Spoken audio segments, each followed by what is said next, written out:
திரு James Vasanthan அவர்கள் மேலும் சில குற்றங்களை நமது தற்போதைய சிஎம் மேலே சொல்லியிருக்கிறாரு. அவர் மசூதிக்கு போகிறாரு, மற்றும் இந்து கோயில்களுக்கு போகிறாரு, அங்கே இருக்கும் வழிபாட்டு முறைகளை கடைபிடிக்கிறாரு. மற்றும் இதெல்லாம் இயேசு கிறிஸ்துவானவர் வானத்திலிருந்து பார்த்தாருன்னா தலையில் அடிச்சுப்பாரு, நாக்க பிடுங்கிப்பாரு அப்படின்னு சொல்லிலாம் பேசியிருக்கிறாரு. இதை பற்றி உங்களுடைய கருத்து என்ன ஐயா? அதாவது ஒரு பண்புள்ள ஒரு மனிதனாக நான் பார்க்கவில்லை.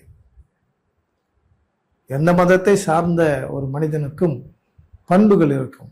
ஒன்று குடும்பம் சார்ந்த பண்பு, அல்லது பணியை சார்ந்த பண்பு, அல்லது மதத்தை சார்ந்த பண்புகள் இருக்கும்.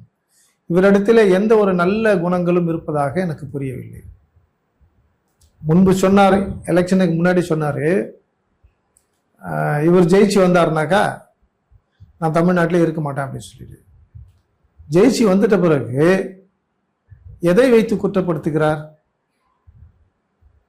இந்த மதத்துக்கு தான் நீங்க போகணும், இந்த மத வழிபாடு தான் நீங்க செய்யணும்னு சொல்லி ஒரு மனிதனை கட்டாயப்படுத்த முடியுமா? இன்றைய முதலமைச்சர் அவர்கள் கிறிஸ்துவர், நல்ல விஷயம், சந்தோஷமான ஒரு விஷயம். இவரும் ஒரு கிறிஸ்துவர் தான். யாரு? ஜேம்ஸ் வசந்தன். அவர் சந்தோஷப்பட வேண்டுமா அல்லது பொறாமைப்பட வேண்டுமா? சந்தோஷப்படாமல் குற்றப்படுத்துகிறார். மசூதிக்கு செல்வது எந்த விதத்திலே தவறு? இந்து ஆலயங்களுக்கு செல்வது எந்த விதத்திலே தவறு? இவர் யார் அதை பற்றி பேசுவதற்கு? இவர் எந்த அரசியல் கட்சியில் உயர் பதவியில் இருக்கிறார்? எந்த அரசியல் கட்சியில் முக்கிய பொறுப்பாளராக இருக்கிறார்? ஒரு முதலமைச்சர் அவர்களை குற்றப்படுத்துவது ஒரு மனிதனுக்கு அழகு அல்ல. அதுவும் ஒரு ஆசிரியராக இருக்கிறவர், அதுவும் ஒரு கிறிஸ்துவராக இருக்கிறவர் மற்றவர்களை எப்படியாவது குற்றப்படுத்தி தான் பேர் வாங்க வேண்டும் என்று சிலர் நினைப்பார்கள். இவர் அப்படிப்பட்ட ஒரு கூட்டத்தை சார்ந்தவர். மற்றவர்களை குற்றப்படுத்தி தனக்கு ஒரு பெயர் கிடைத்தால் நன்றாக இருக்குமே, மற்றவர்களை அசிங்கப்படுத்தி தனக்கு ஒரு பெயர் கிடைத்தால் நன்றாக இருக்குமே. தமிழ்நாடு முழுவதும் ஸ்கூல்ல படிக்கிற பிள்ளைங்கள்லேருந்து காலேஜ் படிக்கிறவங்க, பெரிய பெரிய ஆபீசர் எல்லார் வாயிலையும் இப்போ சிஎம் உடைய பெயர் உச்சரிக்கப்படுகிறது. இவருடைய பெயர் உச்சரிக்கப்படவில்லை. நானும் தமிழ்நாட்டிலே இருக்கிறேன் என்று அவர் தன்னைத்தானே வெளிப்படுத்திக் கொள்வதாக, தனக்கு ஒரு நானும் தமிழ்நாட்டிலே இருக்கிறேன் என்பதை அடையாளப்படுத்திக் கொள்வதற்காக அவர் இதையெல்லாம் பேசிக் கொண்டிருக்கிறார். இயேசுநாதரை இவர் முதல்ல மீட் பண்ணியிருக்காரா? இயேசுநாதர் பொதுவான ஒரு கூக்குரலை கொடுத்திருக்கிறார்.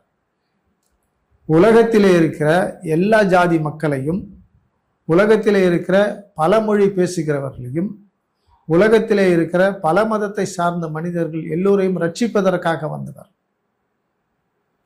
அவர் யூதர்களுக்கு மாத்திரம் யூதராய் இல்லாமல், கிறிஸ்துவர்களுக்கு மாத்திரம் அவர் கிறிஸ்துவாக இல்லாமல், இஸ்லாமியர்கள், புத்த மதத்தை சார்ந்தவர்கள், சமண மதத்தை சார்ந்தவர்கள், துவைதம் பேசுகிறவர்கள், அத்வைதம் பேசுகிறவர்கள், சமஸ்கிருதம் பேசுகிறவர்கள், இந்தி மொழி பேசுகிறவர்கள், அரபு மொழி பேசுகிறவர்கள், கிரேக்க மொழி பேசுகிறவர்கள், லத்தீன் மொழி பேசுகிறவர்கள், பரலோக பாஷை பேசுகின்ற எல்லோருக்கும் அவர் கடவுளாக இருக்கிறார். அவர் கோபித்துக் கொள்ளாத ஒரு காரியத்தை நீங்கள் ஏன் கோபித்துக் கொள்கிறீர்கள்? நாக்கை பிடுங்குவார், தலையிலே அடித்துக் கொள்வார். வேதத்திலே எங்கே எழுதப்பட்டிருக்கிறது? இந்தந்த ஆலயங்களுக்கு சென்றால், இந்தந்த மசூதிகளுக்கு சென்றால் நான் உன் கண்ணை பிடுங்குவேன், உன் நாக்கை அறுப்பேன் என்று சொல்லி இயேசுநாதர் சொல்லி இருக்கிறாரா? எல்லோருக்கும் உலக ரட்சகர்.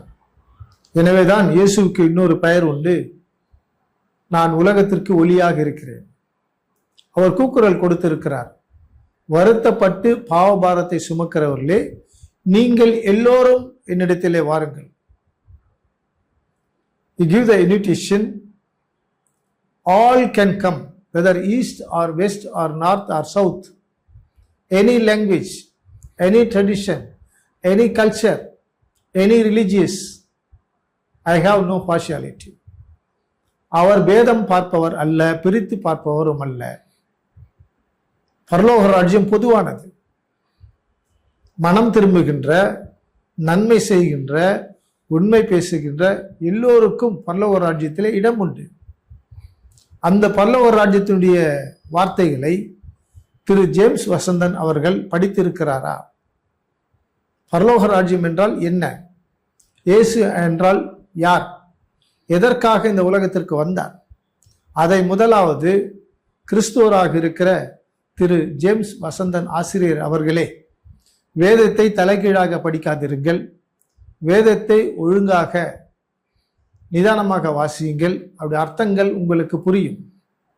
கிறிஸ்துவனுக்கு கிறிஸ்துவன் விரோதமாக இருப்பது எல்லா தேசங்களிலும் இருக்கிறது. இப்பொழுது தமிழ்நாட்டிலே நீங்கள் ஒரு சத்ருவாக மாறி இருக்கிறீர்கள். உங்களையும் இன்றைய முதல்வர் நேசிக்கிறார் என்பதை நான் இந்த தொலைக்காட்சியின் மூலமாக உங்களுக்கு தெரியப்படுத்துகிறேன். இது ஒரு நற்செய்தி உங்களுக்கு. அவர் உங்களுக்கு விரோதி அல்ல. நீங்கள் ஏன் அவரை விரோதியாக பார்க்கிறீர்கள்? மனம் திரும்புங்கள்.